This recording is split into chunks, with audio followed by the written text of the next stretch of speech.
저희 한번 볼까요? 제가 대강 한번 쭉 이렇게 보니까 어차피 지금 풀 수 없다. 그래서 보충 문제이긴 하지만 약간 넋을 놓고 있는 분들이 많아서 1분 먼저 시작하도록 하겠습니다.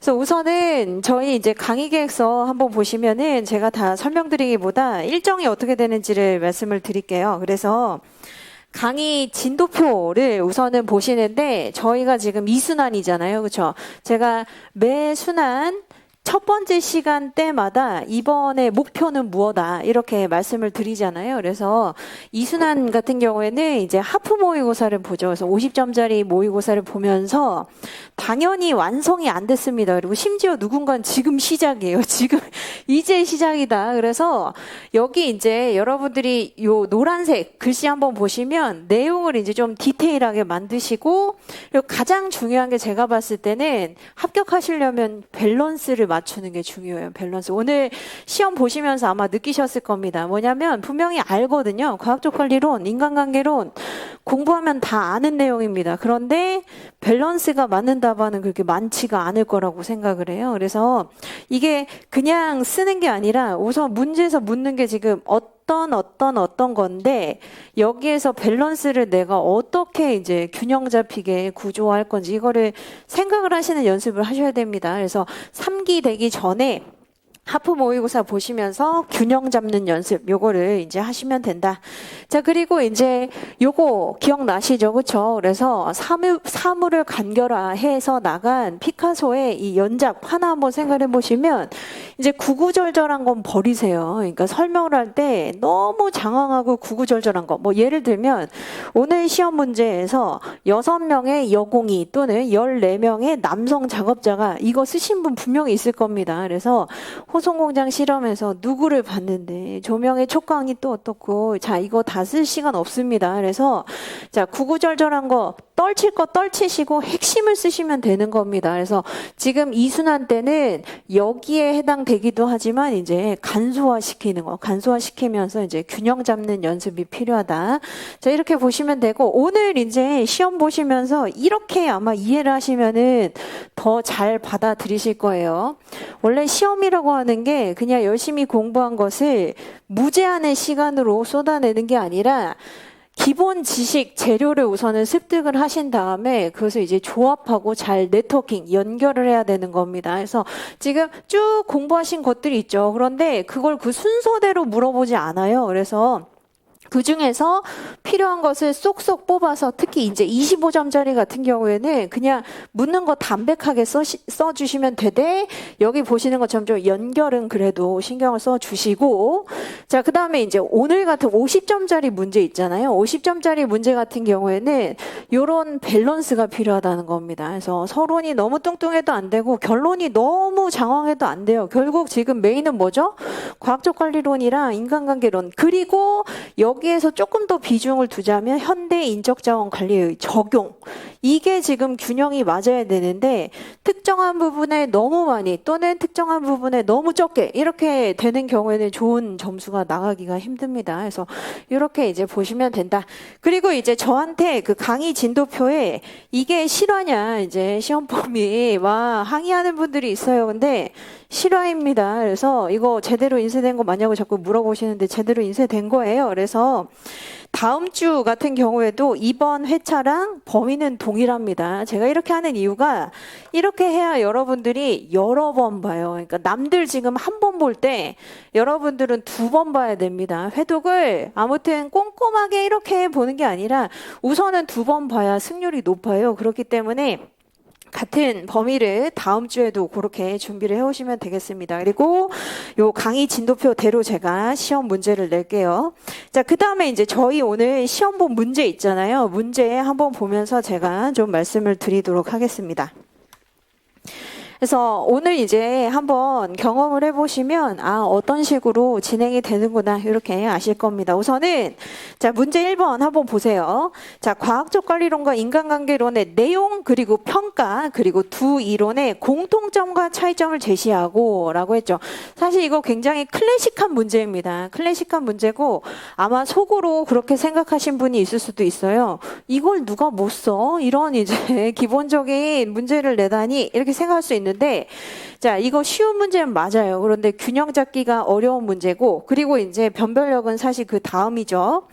자 이러한 이론들이 각각 현대 기업들의 인적 자원 관리에 어떻게 적용이 되고 있는지를 설명해 보시오라고 물었습니다. 그래서 아마 이 뒷부분은 다 다를 거예요. 앞부분은 어느 정도 비슷하겠지만 뒷부분은 아마 구성이 다를 겁니다. 그래서 참고로 이거 말씀드리면 2018년 27회 때 이 문제가 기출이 된 적은 있는데 똑같이 기출되진 않았고 뒷부분을 빼고 앞부분 그냥 이제 비교하라는 부분까지 그냥 똑같이 기출이 된 문제죠. 그래서 2018년에 나왔으니까 안 나올 거다 이렇게 생각하시면 안 되는 게 이 문제는 당연히 교수님이 1순위로 꼽는 문제 중에 하나예요. 특히 호송공장 실험은 굉장히 이제 이론사적인 측면에서 공헌이 크다고 생각하기 때문에 이렇게 50점짜리가 아니라 하더라도 인간관계론 또는 호송공장 실험 자체를 25점짜리로 물어볼 확률이 굉장히 높은데 지금 수험생들 수준이 높아졌기 때문에 제가 봤을 때는 그냥 인간관계론을 써라 이게 아니라 자, 기본 틀인 뭐 형성 배경, 그다음에 내용, 공헌, 한계 이거는 그냥 디폴트고 그러니까 기본값이고 여기에서 추가적으로 이게 현대 인사관리에 어떤 제도로 지금 나타나고 있는지를 써라. 이렇게 물어볼 수 있다는 거예요. 그래서 그거를 오늘 여러분들이 이제 빠르게 습득을 하고 가셔야 됩니다. 그래서 오늘 해설지 있잖아요. 해설지 한번 좀 보면서 제가 포인트를 말씀을 드릴게요.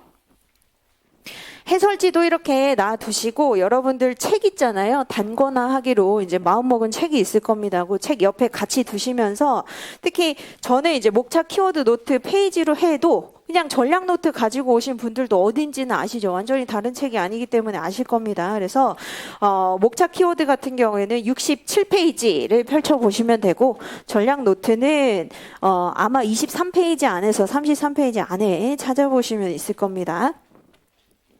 자, 그래서 서론 한번 보도록 하죠. 이 서론은 책에는 없는 내용입니다. 그런데 자, 없다 해도 이제 여러분들이 추려서 가지고 가실 게 뭐냐면 자, 인사관리와 관련한 이론이 클래식 이론이 있고 네오 클래식 이론이 있다는 거예요. 클래식 이론은 이제 고전적이고 가장 근본, 기본이 되는 이론이 있다는 것이고 네오 클래식이라고 하는 것은 여기에서 조금 더 이제 나아가서 신고전이라고 하는 이론이 있다는 겁니다. 그래서 대표적으로 여기 이제 세 번째 줄 한번 보세요. 자, 클래식한 이제 고전적 조직 이론의 대표적인 게 바로 자, 표류 경영 시대 다음에 나타나게 되는 합리적, 체계적, 능률, 효율을 추구하는 바로 과학적 관리론, 일반 관리론, 관료제론 이런 것들이 이제 기본 원칙을 우선 제시를 했고 그 다음에 네오 클래식이라고 할 수 있는 이제 신고전 이론이 나타나게 됐다는 겁니다. 그래서 바로 신고전 이론이 여러분들이 지금 이제 서술을 해야 되는 인간관계론이 여기에 해당이 된다는 거예요. 그래서 클래식, 네오 클래식, 그 다음에는 이제 행동과학 등등등 현대적 이론으로 이제 진행이 된다. 자, 그런데 그냥 이게 이렇다로 끝나면 안 되고 두 번째 문단 한번 보세요. 특히 두 번째 줄 한번 보시면 인적자원관리의 구성 요소라고 할 수 있는 게 직무와 사람인데 이 직무와 사람을 어떻게 결합을 시켜줘야 되는가, 어떻게 구성을 해줘야 되는가 이런 것들을 인사관리자의 책무 내지는 역할, 책임이라는 거예요. 그런 측면에서 여러 가지 이론사적인 측면에서 우리가 검토를 해볼 필요가 있다. 이렇게 얘기를 해준다는 겁니다. 그냥 이론이 있다. 이거보다 인사관리자는 인사이트를 가져야 하기 때문에 이론적인 측면에서 한번 접근을 해보자. 클래식이 뭐고 네오클래식이 뭔지. 자, 그래서 여기 이제 로마자 2번 보시면 이거는 책이랑 똑같습니다. 과학적 관리론인데 자, 이게 이제 여러분들이 답안지에서 뭘 추려가셔야 되냐면 대목차를 한번 보세요. 대목차가 이제 조금씩 다르죠. 뭐가 다르죠? 그냥 과학적 관리론 이렇게 쓰는 게 아니라 자, 효율과 능률을 중시하는 또는 효율과 능률을 추구하는 과학적 관리론. 이게 사실은 디테일이라는 겁니다. 그래서 여러분들 답안 보면은 사실 굉장히 급급하죠. 그래서 과학적 관리론 개념, 내용 막 누가 쫓아오는데 그게 아니라 지금 대목차에서 이렇게 얘기를 해주는 게 굉장히 좋은 인상을 줄 수 있어요. 그래서 능률, 효율 이거 외에도 뭐가 가능하죠? 구조적 접근으로서 또는 시스템적 접근으로서 또는 어떠한 이제 체계적인 설계 내지는 합리적인 설계, 원리 원칙을 제시를 한 뭐 이런 것들 다 이제 가능한 내용들입니다. 자, 그래서 형성 배경은 똑같아요. 책이랑 똑같습니다. 여기에 이제 여러분들이 뭐 생각을 해주시면 되냐면 표류 경영의 시대가 있었었다. 그래서 주먹구구식의 경영 관리에서 벗어나서 그 다음에 이제 테일러가 주장을 하게 되었는데, 자, 이게 이제 2번을 한번 보시면 2번에 어떻게 되어 있죠? 목차가 엄청 늘어져 있진 않아요. 그 이유가 밸런스 때문입니다. 제가 아까 이제 말씀드린 밸런스. 그래서 문제 한번 같이 보세요. 지금 과학적 관리론 인간관계론의 내용과 평가를 써야 되고 공통점 차이점 써야 되고 현대 기업의 적용 써야 되면 몇 페이지를 여러분들이 이거를 생각을 하셔야 되죠? 한번 우리가 가정을 해보죠. 과학적 관리론이 이제 한 2.5페이지, 그리고 인간관계론이 많이 2.5페이지, 그러면 5페이지죠. 여기에서 두 이론의 공통점, 차이점을 아마 1페이지는 쓸 겁니다. 그리고 현대 기업들의 적용, 이것도 1페이지는 쓸 거예요. 이렇게 하면 한 7페이지 나오겠죠. 괜찮은 이제 분량이에요. 그런데 이렇게 2페이지 반 정도에 쓰시려면 지금 내용을 굉장히 장황하게 쓰시면은 분명히 뒤가 이제 굉장히 그냥 밀리면서 끝나게 되죠. 그렇죠? 그래서 요거 이제 여러분들이 연습하셔야 되는 거예요. 뭐냐면 문제를 보고 그냥 막 써내려가는 게 아니라 과학적 과업 관리부터 지금 4번째 나와 있는 기능적 감독자 제도까지 이거는 압축을 해야 되는구나. 그렇죠? 그래서 압축해서 이제 써 주시면 되는 겁니다. 책에 그대로 있는 내용인데 다만 그냥 이제 너무 터치하듯이 이거 있다. 이게 아니라 간헐적으로 설명을 해 주셔야 되고, 제가 이제 좀 팁을 드리면 여러분들이 짧게 임팩트 있게 압축적으로 쓸 수 있는 방식 중에 하나가 뭐냐면 꾸미는 것을 앞에서 하는 거예요. 예를 들면 자, 여기 동그라미 1번에 과학적 과업관리라고 나와 있죠. 과학적 과업관리가 무엇인지 블라블라블라 이렇게 서술을 해주는 것보다는 여기 보시는 것처럼 아담 스미스의 분업의 원리를 재효용, 즉 다시 한번 확인을 했었던 과학적 과업 관리에서는 이런 식으로 서술을 하시고 넘어가시는 것도 꽤 괜찮은 방법이라는 겁니다. 그래서 우선은 그것은 이제 기술적인 부분이고 내용을 한번 보도록 하죠. 자, 테일러는 그래서 이제 뭘 주장했죠? 분업의 원리가 맞다. 그렇죠? 효용성이 맞다. 확인을 한번 다시 해줬다는 겁니다. 그것을 어디에 적용하자? 과업 관리 내지는 직무 관리에 적용을 하자는 겁니다. 좀 더 구체적으로 얘기한다면 직무 설계에 이제 활용을 하자는 것이죠. 이때 이제 활용한 게 뭐였었죠? 바로 타임 앤 모션 스터디라고 하는 시간과 동작 연구입니다. 그래서 일반적인 종업원이 열심히 했을 때, 최선을 다했을 때 어디까지 이제 그 과업을 달성할 수 있는지를 연구를 하는 타임 앤 모션 스터디를 처음으로 적용을 해봤다.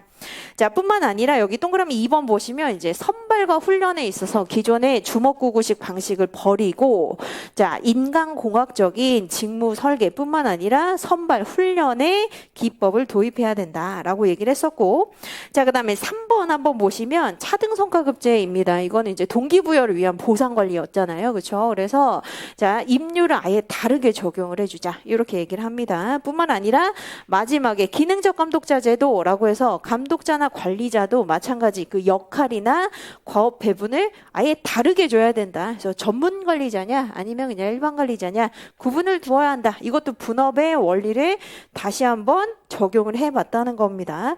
자, 그 다음에 이제 공원 그리고 한계, 이 부분은 여러분들이 아실 거라고 생각을 해요. 그래서 제가 말씀드리진 않겠습니다. 자, 다만 비판의 다음 페이지 한번 보시면 이거를 이제 병렬적으로 좀 얘기를 해주시는 게 좋겠죠. 그래서 뒤에 우리가 어차피 인간관계론을 설명을 할 것이기 때문에 여기 뭐 예를 들면 뒷판점 한번 보시면 첫 번째 줄 마지막 부분에 노동 소외가 발생할 수 있다. 너무 단순 반복적인 일을 반복하게 되면 소외, 이거 굉장히 고급 단어잖아요. 그렇죠? 그래서 자, 고립감을 느낄 수 있다. 그리고 즐거움을 느끼지 못할 수 있다. 이거 하나 포인트로 잡아주시면 나중에 인간관계론에서 이게 공원에 이제 오히려 병렬적으로 대칭이 될 수 있는 부분이죠. 자, 뿐만 아니라 너무 사람에 대한 내용 없이 지금 조직 구조에 대해서만 얘기를 하고 있잖아요. 그렇죠? 그래서 인간 없는 조직. 자, 이거는 나중에 인간관계론에서 조직 없는 인간. 이렇게 우리가 대칭시킬 수 있는 겁니다. 그래서 이렇게 이제 봐두시면 되겠다. 자, 그 다음에 이제 로마자 3번도 한번 보시면 어떻죠? 대목자가 다르죠. 그렇죠? 책이랑 다릅니다. 그래서 사회 심리적인 요건을 중시하는, 또는 여기 들어올 수 있는 게 뭐가 있죠?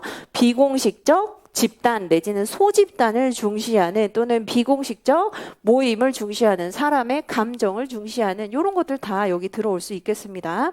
자, 그래서 여기 내용은 똑같아요. 그래서 호송공장 실험에서 이제 1년의 관찰 실험뿐만 아니라 이제 여러 가지 실험을 수행을 하게 되죠. 그래서 조명 실험부터 배전기 관찰 실험까지 장장 8년에 걸친 실험을 하게 된다.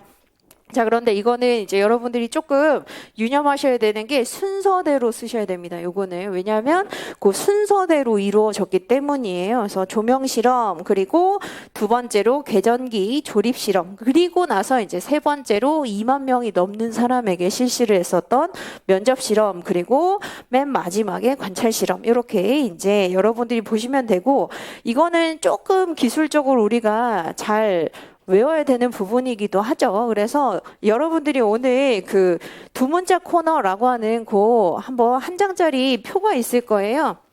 이거 다 외우실 수 없을 겁니다. 그런데 제가 이제 YM 연구소에 있는 친구들이랑 그 오늘의 두 문자라고 써 있는 표 보시면 됩니다. 오늘의 두 문자. 그래서 내용, 두 문자, 스토리 이렇게 나와 있죠. 그래서 한번 오늘 시험 본 거 한번 찾아볼까요? 두 번째 줄에 있죠. 그래서 과학적 관리론의 내용, 호송공장 실험 한번 보시면, 자, 과학적 관리론을 주장한 과 선배가 차기 회장이다. 이거 이제 한번 생각을 해보시면 되고, 자, 호송공장 실험에서는 쪼개면 배가 나온다. 이거 이제 좀 와닿으면 하시고 아니면 그냥 버리셔도 됩니다. 그래서 나름 이제 머리를 쥐어 짜내서 제가 만든 거예요. 그래서 요거는 이제 활용하실 건 활용하시고 나머지는 이제 여러분들이 참고를 하시면 되겠습니다. 그래서 시험 보시면서 하나씩 그렇게 보시면 되죠. 자, 그래서 여기 이제 밑에 있는 그림이 이제 그 의미가 중요한데, 자, 여기에서의 그 의미는 뭐냐면 바로 호송공장 실험, 즉 인간관계론이라고 하는 것이 반드시 서로 대척점에 있는 게 아니라고 말씀을 드린 적이 있을 겁니다. 그렇죠? 1기 때 제가 뭐라고 했었냐면 상호 보완적인 관계다. 이거 쪽지 시험으로 한번 본 적이 있었거든요. 그렇죠? 그래서 여기 그림 보시면, 자, 초기 연구의 의도는 과학적 관리론에 따라서 사람을 경제적인 동물로 보고 시스템을 잘 구축해주면 성과가 난다, 이렇게 봤었는데 이게 완전히 틀렸다, 이게 아니라 연구를 한번 해보니까 그 이상의 좀 중요한 어떤 요소, 부분도 존재하더라 라고 하는 상호 보완적인 측면에서의 연구, 즉 인간관계론이 진행이 됐다는 겁니다. 그래서 그 내용을 여기 서술을 해 주셔도 굉장히 좋겠죠. 그래서 특히 상호 대척점에 있는 게 아니다, 상호 배타적인 부분이 아니라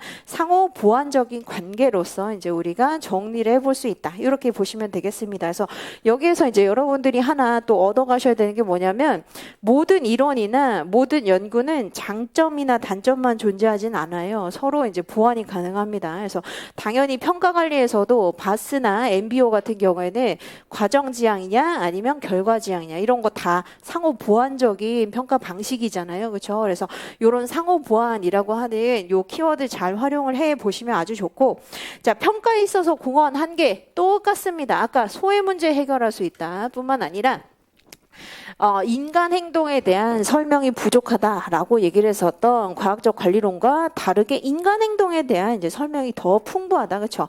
자, 그런데 한계점에 이제 한번 보세요. 3페이지 한번 보시면 비판점 같은 경우에 뭐가 있죠? 반대로 이제 조직 없는 인간이다. 그다음에 슈거 매니지먼트, 사탕 발림, 그냥 이제 좋은 소리, 그리고 인정받을 수 있는 것들, 이런 것들만 치부해 버릴 수 있다는 점뿐만 아니라, 자, 여기에서 사실 여러분들이 공부한 티를 팍 낼 수 있는 게 뭐죠? 바로 젖소 사회학입니다. 그렇죠? 그래서 자, 굉장히 구성원들을 많이 배려하는 것처럼 보이지만 그 표면적인 측면에는 결국은 그게 아니라 생산성을 극대화하기 위한 굉장히 냉정한 계산이 숨어 있다. 이렇게 볼 수 있다는 거죠. 그렇죠? 그래서 이런 것들 이제 챙겨주시면 되고, 자, 그 다음에 이제 비교점에 있어서 공통점, 차이점 이렇게 나와 있잖아요. 사실 차이점을 묻는 문제가 여러분들이 가장 짜증나는 문제이지만 교수님들 입장에서는 이 사람이 특정한 이론을 정말 정확하게 파악하고 있는지를 알아볼 수 있는 문제가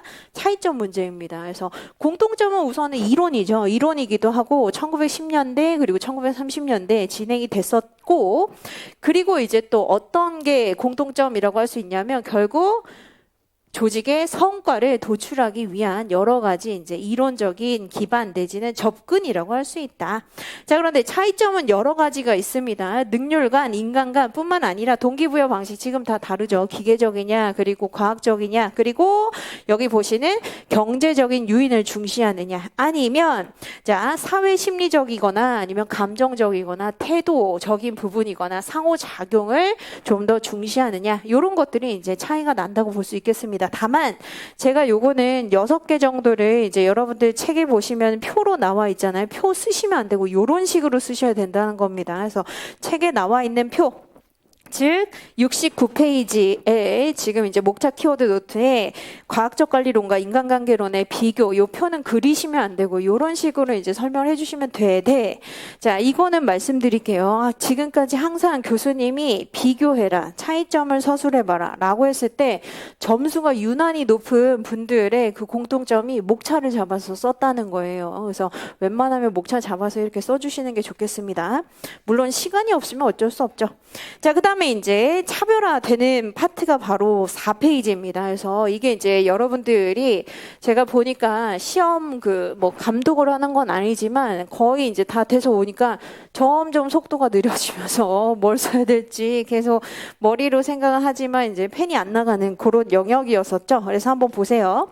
자, 과학적 관리론 그리고 인간관계론의 적용인데 아무래도 50점짜리니까 좀 내용을 풍성하게 얘기를 해주는 게 좋겠죠. 그래서 여기 목차 구조로 한번 보시면 1번 같은 경우에는 주요한 특징을 얘기를 해준 거고, 즉 쌍가로 1번은 주요한 특징을 얘기를 해준 거고, 그 다음에 쌍가로 2번은 실제 인적 자원 관리 제도 내지는 기능으로 어떻게 지금 도입이 되고 있는지를 똑같은 형식으로 얘기를 해준 겁니다. 그 다음에 3번을 보시면 실제 사례, 우리가 들어본 기업 이름이라든지 아니면 적용 사례, 이런 것들을 얘기를 해준 것이죠.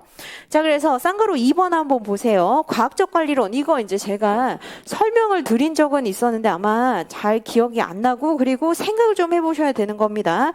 자, 이런 문제가 나오면 여러분들이 당황할 필요는 없고, 자, PPT는 제가 여러분들한테 지금 하나하나 설명드리진 않고 전체를 알 수 있도록 이렇게 해드리되, 문제 물어본 거 위주로 제가 이제 좀 설명을 드릴 거예요. 그래서 어디를 좀 보시냐면, 자, 우리가 이론사를 공부를 했었잖아요. 지금 요거 문제 낸 겁니다. 그래서 자, 이론사 설명을 드릴 때 우선은 여러분들이 여기에서 추가적으로 설명을 할 수 있는 게 바로 보상관리에서 공부를 했었던 차등성과급제 내지는 차별성과급제는 요 그래프 그려주는 것도 가능해요. 특히 뭐와 관련해서 그런 거냐면 여기 보시는 것처럼 지금 요 4가지 있잖아요. 4가지가 책에 쌍가로 2번에 자, 동그라미 1번, 2번, 3번에 녹아 있는 겁니다. 그래서 자, 직무관리 측면에서는 어떻게 해야 된다고요? 여기 보시는 것처럼 분업의 원리를 활용을 하자, 표준화를 활용을 하자, 그리고 타임 앤 모션 스터디라고 하는 그 1년의 어떤 표준 틀 내지는 기준이나 원칙을 활용을 해서 직무관리 내지는 직무 설계를 하자라고 하는 게 동그라미 1번에 나와 있는 겁니다. 자, 그 다음에 여기 이제 확보나 개발 관리는 뭘 얘기하는 거죠? 바로 선발과 훈련입니다. 그렇죠? 그래서 아무나 그냥 주먹 구구식으로 뽑을 게 아니라 성과를 또는 직무를 만족스럽게 수행할 수 있는 사람을 선발하고 훈련하자는 겁니다. 그래서 요거 우리가 일기 때 봤었던 내용 중에 하나예요. 그래서 육체적으로, 지능적으로 충분한 사람, 그리고 훈련 같은 경우에는 표준 생산량을 충분히 달성할 수 있도록 추가적인 교육 훈련 투자가 필요하다.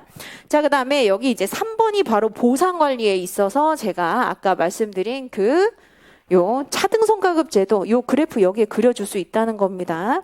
자, 뿐만 아니라 네 번째가 뭐였었죠? 기능적 감독자 제도. 감독자 내지는 관리자도 분업을 시키자라고 얘기를 하는 것은 어떻게 보면 직무 관리 내지는 직무 설계에서, 즉 동그라미 1번에서 똑같이 얘기해 줄 수 있는 부분입니다. 그래서 이렇게 모았어요.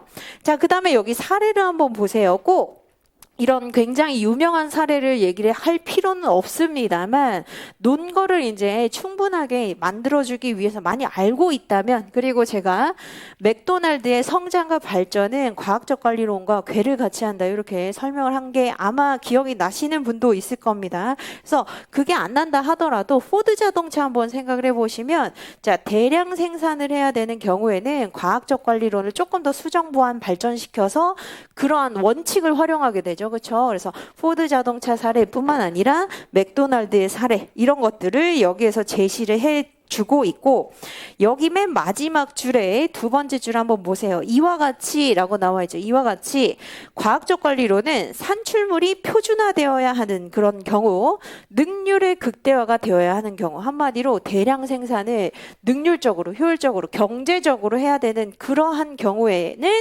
기본 원리 원칙을 제시하고 있다는 겁니다. 그래서 이게 이제 나쁜 것은 아니다. 1년에 어떤 제조 공장이나 아니면 효율적인 운영을 위해서는 근본 원리로 적용이 되고 있다. 자, 그 다음에 인간관계론이 아마 여러분들이 생각할 때 좀 까다로웠을 겁니다. 그래서 쌍가로 2번 한번 보세요. 자, 인간관계론 한번 그 1년의 실험을 통해서 우리가 생각을 해보면, 직무관리는 그럼 어떻게 해야 되죠? 분업은 좋지 않다 이렇게 배웠었잖아요. 그렇죠? 그래서 지나친 직무 전문화 내지는 분업을 지향하게 되고, 그래야 뭐가 가능하죠? 여기 두 번째 줄 보시는 것처럼 소외감을 느끼지 않을 수 있다는 겁니다. 분리감을 느끼지 않도록 어떻게 한다? 바로 두 번째 줄에 직무에 종업원을 무작정 기계처럼 이제 끼워 넣기보다는 들어본다는 거예요. 너 어디로 가고 싶니? 너가 하고 싶은 일을 이제 경청해 주는 거잖아요. 그래서 여기 보시는 인사 상담 제도가 인적 자원 을 어떻게 이제 우리가 관리할 수 있는지를 제시를 해주는 현대적인 제도 기법 중에 하나라는 겁니다. 그래서 인사상담 제도를 통해서 이제 경청을 좀 해보고, 자, 그리고 여기 이제 보시는 그 밑에 줄에 준자율적 작업 집단을 구성해 주는 게 중요하다. 그 이유가 뭐죠? 준자율적 작업 집단은 사회 심리적인 상호작용을 어느 정도 보장을 해주는 거잖아요. 그렇죠? 감정도 공유하고 의견도 공유하고 아이디어도 공유할 수 있도록 해주는 거, 자율성 주는 거. 자, 뿐만 아니라 이제 보상관리나 유지관리에 있어서는 경제적인 동물이 아니라 오히려 사회 심리적인 부분, 감정적인 부분을 케어를 해줘야 되기 때문에 여기 이제 세 번째 줄 한번 보시는 고충처리 제도. 그렇죠? 그래서 불평불만을 우선 들어주는 것만으로도 이제 보상이 된다는 겁니다. 뿐만 아니라 여기 제한제도라고 나와 있죠. 그래서 특히 사회심리적이다라고 얘기를 하는 게 뭐냐면, 종업원들은 또는 구성원들은 효용성을 느끼고 싶어 한다는 거예요. 내가 조직에서 되게 쓸모 있는 사람이고 내 얘기를 귀담아 들어주고, 그리고 내가 도움을 줄 수 있는 사람이구나, 이걸 느끼는 걸 원하기 때문에 맨 마지막 줄에 있는 제한제도나 경영참가제도, 이런 것들을 우리가 생각을 해볼 수 있겠습니다. 자, 이 외에도 뭐가 있을 수 있죠? 사기조사 같은 거 있을 수 있어요. 그렇죠? 그래서 지금 어떤 부분에 불만을 느끼는지, 어떤 부분에서는 만족감을 느끼는지를 설문지나 면접을 통해서 사기조사를 해볼 수도 있고, 자, 그 다음에 다양한 커뮤니케이션 통로를 만드는 것도 여기에 한 방편이 될 수 있겠습니다. 우선 들어줘야 되는 거잖아요. 그렇죠? 그래서 여러분들이 인간관계론 한번 그 호송공장 실험을 생각을 해보시면, 사람들이 뭔가 갑자기 막 몰려오더니 우리를 지켜봐. 그리고 막 계속 이제 면접도 해. 뭔가 우리가 되게 대단한 존재가 된 것 같아. 우리한테 관심을 보이고 있고 경청하고 있어. 이게 되게 중요하다는 걸 알게 됐었잖아요. 그렇기 때문에 의사소통 창구뿐만 아니라 사기조사, 경청을 할 수 있는 제도, 그리고 다양한 아이디어를 발언할 수 있는 제도, 이런 것들 다 여기에 해당이 된다고 볼 수 있습니다. 그래서 요거는 잘 정리를 해두세요. 왜냐하면 아까 인간관계론 같은 경우에는 기본 디폴트 플러스 요런 이제 현대적 인사관리 제도나 기법 같이 플러스 알파로 물어볼 수 있다는 겁니다. 그래서 어떤 것들을 활용을 해서 인간관계론에서 지금 주장을 한 부분을 만족시킬 수 있을까? 그래서 도요타의 사례 한번 보시면 여러분들이 이제 도요타는 제조 공장이니까 똑같은 거 아니야 이렇게 생각하지만 여기 세 번째 줄 한번 보세요. 오랫동안 공장에서 일한 근로자들을 단순 기술직으로 치부하기보다는 그들을 완전히 이제 장인으로 예우를 하면서 장인에 대한 이제 효용성 그리고 나름대로의 의미, 만족감 이런 것들을 느낄 수 있도록 도제 시스템을 구축하고 인정을 해줬다는 겁니다. 그래서 들어주고 인정해주고 그들 나름대로의 그 효용성을 이제 구축을 해줬다. 자, 그래서 이게 현대 기업들에게 또 다른 시각을 제공하였다. 이렇게 보시면 되겠습니다. 자, 그리고 이제 마지막에 만일 여러분들이 그 시간이 조금이라도 남아 있다면 최근에 이제 4차 산업혁명 시대가 오고 있잖아요. 그렇죠? 그래서 기술이 사람을 대체한다. 이런 논의가 빈번해지고 있다. 이거 두 번째 문단 보시면 결국 기계가 사람을 대체한다라고 하는데 너무 과학적 관리론 아니면 너무 인간관계론 이렇게 치우치기보다는 둘 다 고려하는 측면에서 즉 사회 기술 시스템 이론의 측면에서 기술과 사람 모두를 추구해야 될 것이다. 이렇게 정리하시면 되겠습니다. 자, 이게 이제 여러분들의 그 문제에서 물어보는 부분이고 다음 페이지 한번 보시면 다른 문제 유형에 대한 연습이라고 되어 있잖아요. 당연히 과학적 관리론, 인간관계론은 25점짜리로 물어볼 수 있습니다. 아예 그냥 분절시켜가지고 그 내용 그리고 공원 한 개 써라 라고 물어볼 수 있어요. 그래서 항상 여러분들은 이제 2기 때부터 시뮬레이션을 좀 하셔야 되는데 자, 여기에서 사실 끝낼 게 아니라 우리가 이렇게 문제를 지금 풀어봤기 때문에 과학적 관리론을 물어봤을 때 그냥 여기서 이렇게 끝내기보다 뭘 더 우리가 좀 서술을 해볼 수가 있을까요? 과학적 관리론 그냥 열심히 쓰고 끝 이게 아니라 시간이 조금이라도 남는다. 그러면 당연히 사회기술 시스템 이론 또는 지금 제가 말씀드린 4차 산업혁명으로 인해서 결국 기술이 사람을 대체한다라고 하는 논의가 있는데 자, 그런 측면에서 과학적 관리론은 사람을 생산의 한 요소로 보면서 기계처럼 다루잖아요. 그게 옳지만은 않을 수 있다는 겁니다. 그래서 이 내용을 마지막에 붙여주시면 훨씬 더 좋을 겁니다. 자, 뿐만 아니라 이게 생각이 안 난다 하더라도 그 다음에 나오게 되는 1930년대에 인간관계론과 상호 보완적인 관계를 가지고 있다는 점. 아예 그냥 쓸모없고 굉장히 배척당해야 되고 이런 이론이 아니라 그 경영학의 한 기반 기초 원리 초석이 되었긴 하지만 인간관계론과 더불어서 상호 보완적인 이론의 역할을 할 수 있다는 거 이렇게 알아두시면 되겠습니다. 자, 그래서 인간관계론, 과학적 관리론은 언제든지 25점 아니면 50점 이렇게 나올 수 있으니 현대적인 그 제도나 기법과 같이 결합하셔가지고 보시면 되겠습니다. 자, 그 다음에 이제 우리는 어디를 볼 거냐면 보충 문제 한번 제가 포인트를 짚어 드릴게요. 그래서 보충 문제 한번 같이 보도록 하죠. 문제 2번. 아마 여러분들이 이런 문제가 나오면 적잖이 좀 당황을 하는 문제입니다. 그래서 사실 이 문제는 행정고시 시험 문제에서 나온 걸 제가 약간 수정 변형한 거예요. 그래서 50점짜리로 심지어 이렇게 물어볼 수 있다는 거예요. 한번 보도록 하죠. 자, 4차 산업혁명 시대에는 기업이 보유하고 있는 인적 자원의 중요성이 더욱더 증대되고 있다. 이것을 이론적으로 뒷받침해주는 전략 중 하나가 자원 기반 관점인데 자, 분설형으로 문제를 낼 수 있습니다. 그래서 우선 1번 같은 경우에 자원 기반 관점이 무엇인지, 2번이 거기에서 제시하는 자원의 4가지 속성 내지 특징이 무엇인지, 그다음에 3번을 잘 보시면 자, 인적 자원과 이것을 조직화하고 활용하는 시스템이 바로 이 4가지 속성을 가지고 있는 것으로 지금 간주가 되고 있는데 왜 그런지를 써봐라 이렇게 물어봤다는 겁니다. 자, 그래서 여기 이제 보충 문제 해설 한번 같이 좀 보도록 하죠.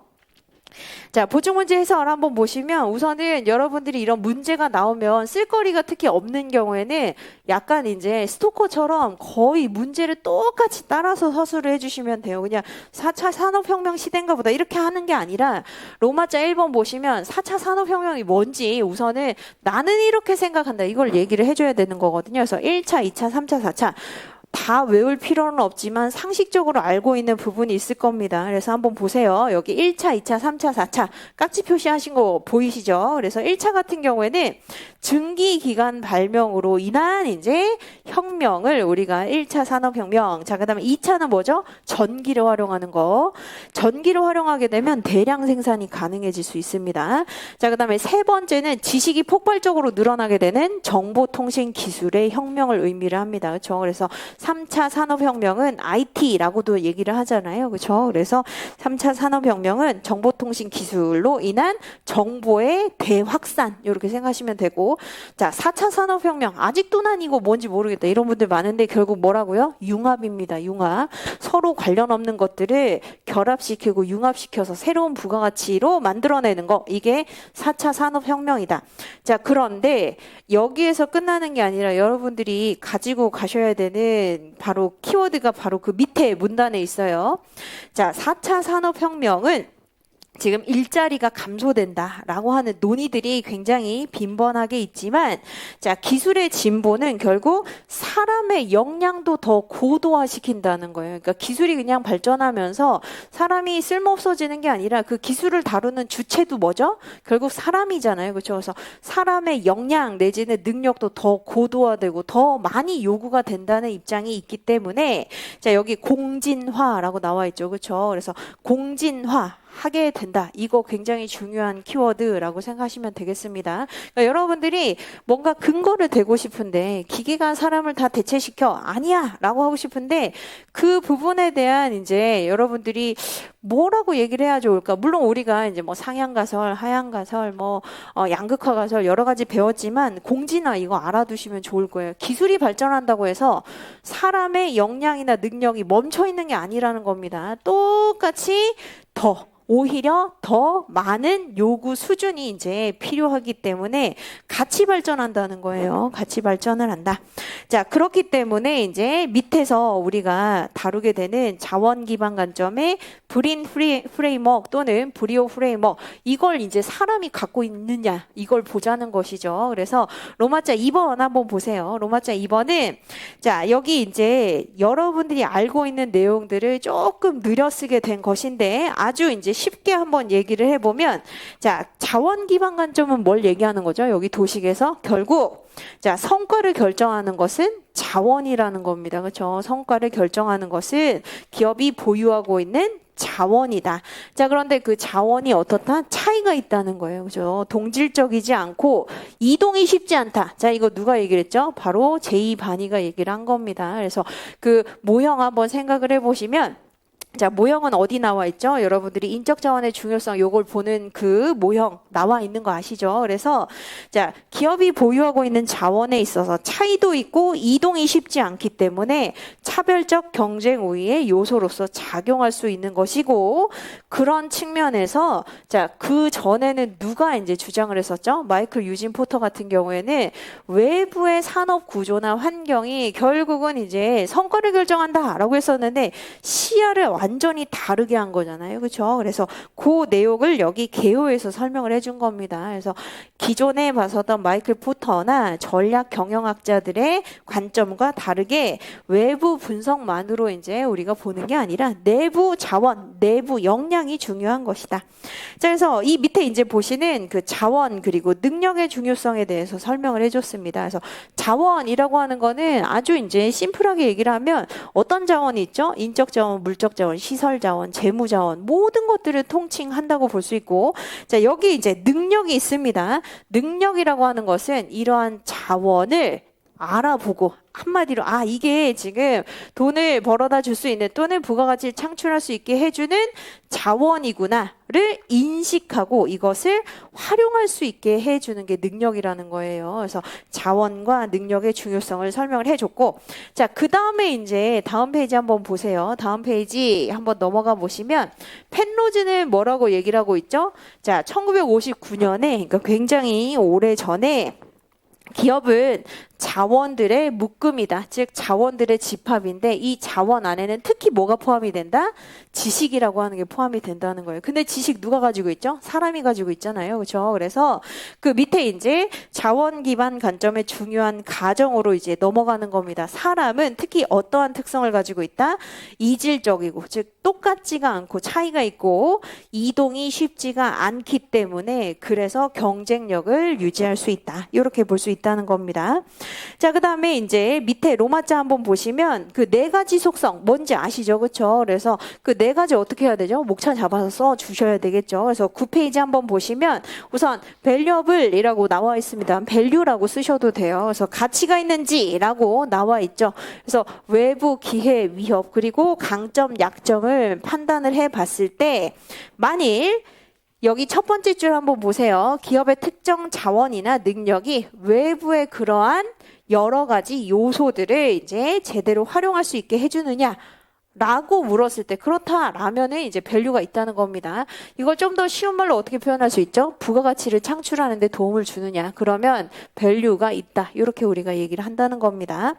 자, 그다음에 두 번째 희소성이 있는지를 여기 두 번째 목차로 잡았죠. 그렇죠? 그래서 희소성은 흔하지 않아야 된다는 거예요. 다른 경쟁 업체, 경쟁 기업들이 가지고 있지 않아야 된다는 겁니다. 자, 그다음에 세 번째 모방 불가능성이 있는지라고 지금 세 번째 목차로 잡아두었죠. 그래서 모방 불가능이라고 하는 건 제가 뭐라고 설명을 드렸었냐면 베낄 수 없다는 겁니다. 그렇죠? 베낄 수 없다라고 할 때 우리가 모방 불가능성이 있다. 자, 그 다음에 네 번째 대체될 수 없는지 즉 non-substitutable이라고 하는 것은 뭘 얘기를 하는 거죠? 대신할 수 있는 어떤 자원이나 능력 또는 존재가 없을 때 이렇게 얘기를 하는 겁니다. 자, 그래서 결국 이 네 가지 특성을 한번 밑에 그림으로 한번 보세요.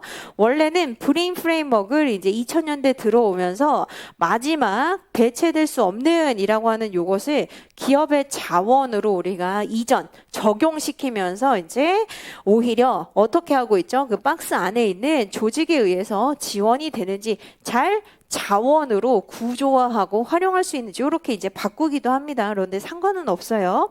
자, 밑에 있는 그림은 뭘 얘기를 하는 거냐면 자, 가치가 있거나 없거나 그렇죠? 있을 때 yes, 없을 때 no입니다. 가치가 없으면 어떻게 되는 거죠? 경쟁 열의에 해당이 되는 거예요. 경쟁 열의. 자, 그 다음에 가치가 있지만 자 희소하지 않으면 자 no를 한번 보세요. 그래서 rare라고 나와 있는데 자 가치가 있는데 희소하지 않으면 경쟁 동위라는 겁니다. 자, 그런데 자, 가치 있고 희소성도 있어요. 그런데 모방할 수 없으면 이렇게 이제 하나씩 나가는 거죠. 모방할 수 없으면 이때는 한시적인 경쟁 우위에 있다는 겁니다. 잠깐 동안만 이제 성공할 수 있다. 자, 그 다음에 이제 옆에 있는 한번 보세요. 대체될 수 없는지 또는 조직에 의해서 지원되는지 한번 보시면 만약 조직에 의해서 지원도 되고 대체가 될 수 없으면 지속 가능한 경쟁 우위를 창출하지만 그렇지 않은 경우에는 미숙한 경쟁 우위를 이제 창출할 수 있다는 겁니다. 자, 그래서 이제 다음 페이지 한번 보도록 하죠. 인적 자원이 왜 그 네 가지 특징을 가지고 있는지를 다시 한번 곱씹어서 설명을 해준 거예요. 자, 그래서 여기 이제 2-3번 문제입니다. 그래서 여기 이제 기업의 핵심 역량이라고 나와 있죠. 자, 이게 이제 제가 여러분들한테 일기 때 설명을 드렸었던 그 그래프이기 때문에 이걸 한번 같이 좀 봅시다. 자, 여기 이제 보시면 이게 제2반위의 프레임워크이라고 나와 있죠. 그래서 결국 이게 이제 여러분들 책에 나와 있는 그 바로 모형인데 자, 맨 마지막에 나와 있는 그 종속 변수를 한번 보시면 자, 지속 가능한 경쟁 우위라고 하는 것은 장기간 실적을 유지할 수 있는 힘을 우리가 지속 가능한 경쟁 우위라고 얘기를 하는 것이고 지금 요 네 가지 특징을 살펴본 다음에 사람이 과연 가치가 있고 희소하고 그리고 모방 불가능하고 대체될 수 없는지 요걸 이제 보자는 겁니다. 자, 그런 측면에서 요거는 한번 우리가 리마인드를 한번 해보죠. 사람은 자, 성과를 창출할 수 있는 전략을 설정할 수 있는 주체라는 겁니다. 그런 측면에서 밸류가 있다라고 얘기할 수 있고, 두 번째, rare, 희소하냐? 이거는 누구랑 비교해서? 경쟁 업체랑 비교를 해서, 자, 인적 자원, 굉장히 귀중한 가치를 가지고 있는 인적 자원은 쉽게 구입하거나 획득하기는 어렵다는 겁니다. 자, 그다음에 세 번째, 모방 불가능이라고 나와 있죠. 자, 모방 불가능한 것은 여러 가지 이제 세 가지 정도로 우리가 나누어 볼 수 있을 겁니다. 그래서 어떻게 보면 이제 역사적인 경험치가 다르고 첫 번째, 그리고 두 번째로 왜 성공했는지에 대한 그 인과관계가 애매하다는 거예요. 뿐만 아니라 각종 사회적인 관계 관리가 존재하기 때문에 규명하기가 어렵다는 겁니다. 자, 그다음에 맨 마지막에 이제 보시는 대체 불가능성이라고 하는 것은 대신할 수 있는 그런 자원이 존재하지 않는다는 겁니다. 그래서 다양한 기술, 제품에 의해서 쉽게 대신할 수 있지 않기 때문에 이제 바로 사람이, 인적 자원이 그러한 네 가지 특징을 가지고 있다. 이렇게 이제 규명을 할 수 있겠습니다. 자, 그래서 이제 여러분들이 한번 여기 이제 보충 문제랑 해설지 한번 보시면 이게 정말 나온다는 거야 라고 생각하지만 나올 수 있습니다. 그래서 특히 어떤 지금 흐름을 알아두셔야 되냐면 1970년대, 80년대 특히 누구? 마이클 유진 포터는 5 forces 분석, 즉 산업구조 분석을 통해서 기업 외부의 즉 산업 구조를 분석을 해서 이게 괜찮은 사업인지 수익률이 나는지 안 나는지를 판단해서 그 다음에 이제 그 사업이나 비즈니스를 해야 된다라고 얘기했지만 그게 아니라 제이바니는 뭐라고요? 기업 내부에 요런 네 가지 특징을 가지고 있는 자원이 있는지, 그리고 이 자원을 인식하고 파악을 하고 그리고 이것을 구조화하면서 활용을 할 수 있는지 이것을 알아내는 게 중요하다고 얘기를 하죠. 그래서 여기 이제 요거까지 여러분들이 생각을 해보시면 되겠습니다. 자, 요 네 가지 자원을 우리가 또 다른 학자들은 뭐라고 부른다고요? 핵심 역량 또는 전략적 자산 또는 동적 역량, 굉장히 다양하게 부르고 있다. 그런데 인적 자원은 바로 이러한 자산, 역량, 동적 역량이라고 할 수 있다. 이렇게 마무리하시면 되겠습니다. 자, 그 다음에 문제 3번 한번 보도록 하죠. 문제 3번 같은 경우에는 사실 굉장히 어려운 문제는 아닌데 이거 이제 제가 한 4년 정도 전에 문제를 냈었거든요. 그러니까 이순환 때 한번 문제를 냈었는데 그때 대부분 밀렸습니다. 왜 밀렸냐면 밀린 포인트를 알려드릴게요. 자, 직무 설계에 있어서 기계적 접근, 동기부여적 접근 방식의 직무 설계에 대해서 의, 이론적 배경, 방향, 장단점을 논하시오라고 했는데, 자, 기계적 접근이라고 하는 건 뭐죠? 사람을 기계처럼 보면서 생산의 요소로 치부하는 게 바로 여기에 해당이 되는 바로 분업 내지는 직무 전문화를 얘기를 하는 것이고, 자, 동기부여적 접근이라고 하는 건 뭐죠? 좀 더 재미있고 보람, 그리고 의미, 책임감을 느낄 수 있도록 직무를 구성해 주는 게 여기에 해당이 되는데, 자, 여기 특히 해설지 한번 보세요. 12페이지는 넘어가셔도 됩니다. 그런데 13페이지에 로마자 3번을 한번 보시면 이게 이제 브릿지 역할을 하는 거예요. 브릿지 역할을 하는 것인데, 자, 여기서 다 쓰려고 하다가 다 밀린다는 겁니다. 특히 뭐 영향 이론을 한번 생각을 해보시면 사실 허츠버그 이론, 헤크만 이론, 사회기술 시스템 이론 외에도 뭐가 있죠? 노동의 인간화도 있고 아지리스의 성숙, 미성숙 이론도 있는데 그거 다 쓰다가는 결국은 완성 못합니다. 그래서 적당히 끊으셔야 돼요. 자, 그 다음에 이제 다음 페이지 한번 보시면, 자, 동기부여적 접근 방식의 직무 설계라고 해서, 자, 직무 확대화의 개념, 이론적인 배경으로 한 3가지 정도, 또는 시간 없으시면 여기에서 지금 특정한 게 아니기 때문에 한 2가지 정도만 탁탁 끊으시고, 그 다음에 15페이지에 요것도 이제 잘 보세요. 직무 설계의 방향 내지는 직무 확대화의 방향이라고 하는 게 이 5가지 다 써야 됩니다. 즉 직무 확대, 직무 충실, 직무 교차, 직무 순환, 준결적 작업 집단 다 써야 되는데, 자, 이거 장단점 다 쓰면 어떻게 되죠? 결국은 완성을 또 못하고 밸런스가 무너지겠죠. 그렇죠? 그래서 여기 보시는 것처럼 요런 이제 문제 같은 경우에는 기계적 접근, 동기부여적 접근, 그리고 이론적인 배경에 다 쓰려고 하시면 안 됩니다. 그래서 밸런스를 맞추는 게 중요해요. 그래서 기계적 접근 같은 경우에도 적당한 분량, 그리고 동기부여적 접근 같은 경우에도 적당한 분량으로 밸런스 맞추는 게 중요한 문제다. 이렇게 보시면 되겠습니다. 그래서 이 부분은 제가 별도로 설명을 드리지는 않습니다. 그래서 여러분들이 이 부분은 이제 우리가 알고 있는 부분이지만 많이 틀리는 영역이 여기다. 이렇게 알아두시면 되겠습니다. 자, 그리고 이제 저희가 쉬기 전에 이 자료에 대한 설명만 좀 드리고 제가 한번 쉬고 이제 진도 나갈 건데, 여기 수험방법론이라고 해서 편지처럼 써 있는 자료가 하나 있을 거예요. 그래서 이거 한번 잘 보세요. 좀 재밌는 내용이 있죠. 뭐냐면 여기 동차의 함정 1번 한번 보세요. 동차 같은 경우에는 공부 어떻게 하죠? 다 여러분들 경험이 있을 겁니다. 한 글자 한 글자 하나하나 다 씹어 먹으면서 이제 공부하려고 하다가 오늘 시험 보고 뭘 느끼게 되죠? 어차피 다 쓸 수가 없구나. 자, 이걸 이제 알아서 유예가 됩니다. 자, 유예는 이제 어떻게 되죠? 자, 지름길을 찾아 뭘 외워야 되는지, 뭘 안 외워도 되는지를 저한테 매일 물어보는 분이 있어요. 매일 저한테 이거 안 외워도 되나요? 이거 외워도 되나요?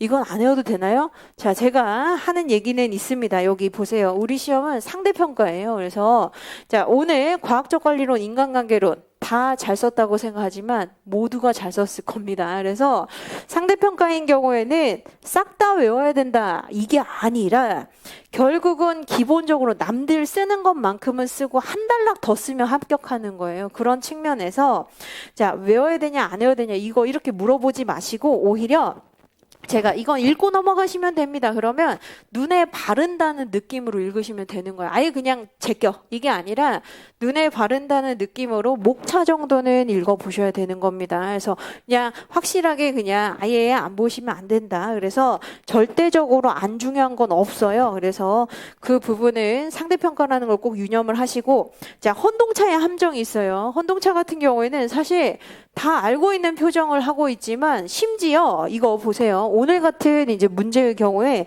동차생이 더 잘 쓰는 경우도 있습니다. 그래서 그 이유는 알고 있다고 착각하기 때문이에요. 그래서 과학적 관리론 난 다 알고 있는데 근데 오늘 이제 실력이 이제 나오겠죠. 그래서 요 경우에 특히 기본적인 문제, 쉬운 문제 낸다고 해서 막 뭐라고 하지 마세요. 그게 아니라 기본적인 문제는 당연히 교수님도 내고 여기에 플러스 알파 이게 중요한 것이지 기본을 경시하시면 절대 안 됩니다. 그래서 그렇게 이제 하시고 나머지 자료는 그냥 읽어보시면 돼요. 아시겠죠? 그래서 제가 YM 연구소에 있는 친구들한테 이번 2기 때 어떤 시행착오를 했는지 한번 써달라라고 해가지고 그 뒤에 이제 A, B, C 이렇게 있으니까 요거는 집에 가셔가지고 읽어보시면 되겠습니다. 그리고 이슈 총정리라고 하는 한 장짜리 자료가 있을 거예요. 요거는 제가 여러분들이 이슈 관리 진짜 너무 싫어하거든요. 그래서 극혐이야 막 이렇게 생각하는데 자, 이슈 관리는 외우는 거 아닙니다. 그래서 자, 외워야 되는 약간 일반론이 있고 뒤에 뭐 학계평 부유 이거 논리만 맞으면 되는 거예요. 그래서